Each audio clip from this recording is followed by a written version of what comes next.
20h, 21h, c'est Storytelling en direct sur Fréquence ESJ. Axel Rebaud, notre officier de la brigade des fausses bonnes infos, est beau, grand, talentueux, mais surtout prof d'histoire. Attention, C'est bien une quand vous seule apprenez de vos ses leçons. affirmations est vraie.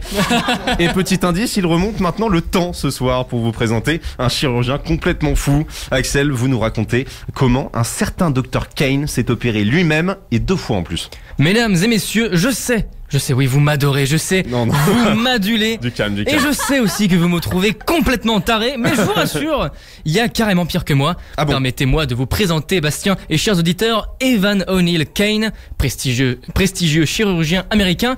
Oui, encore un inconnu américain, mais que voulez-vous? C'est pas ma faute si ce pays s'évertue à me fournir l'inspiration pour 3/4 des dingueries dont je vous parle dans mes chroniques.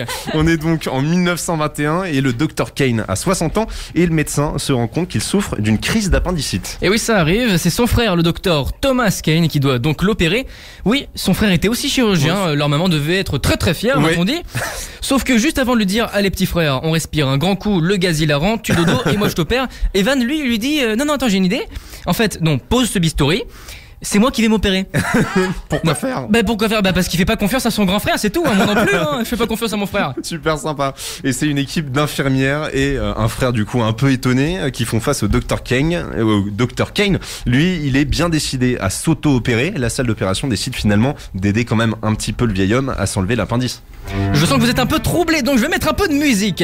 Kane ne demande que 2 choses. Quelques coussins pour se rehausser un petit peu et y voir un peu plus clair sur son bidou. On se met à l'aise. Ainsi qu'une grosse dose de cocaïne qui s'injecte directement dans le ventre D'accord. pour s'anesthésier le bide. Alors visiblement ce soir il y a quelque chose avec ça, donc je rappelle bien sûr, les drogues c'est Et illégal oui, et il ne faut pas en ne faites consommer. pas ça chez vous les enfants, c'est un petit peu dangereux. Toute l'opération pourtant se passe bien. Les bistouris, scalpels et ciseaux passent de main en main. Dr Kane sectionne son appendice sans difficulté. Il s'en sort comme un chef, comme Etchebest, même lui il applaudit. À l'exception d'un bout d'intestin qui s'échappe du ventre de monsieur lorsqu'il a voulu se redresser. Pas pratique. Ah, une infirmière a alors paniqué, laissant échapper un cri. Ah, mais pas de problème, Evan Kane, le bougre, a tranquillement remis ses tripes à l'air en place avant de recoudre son petit bidon.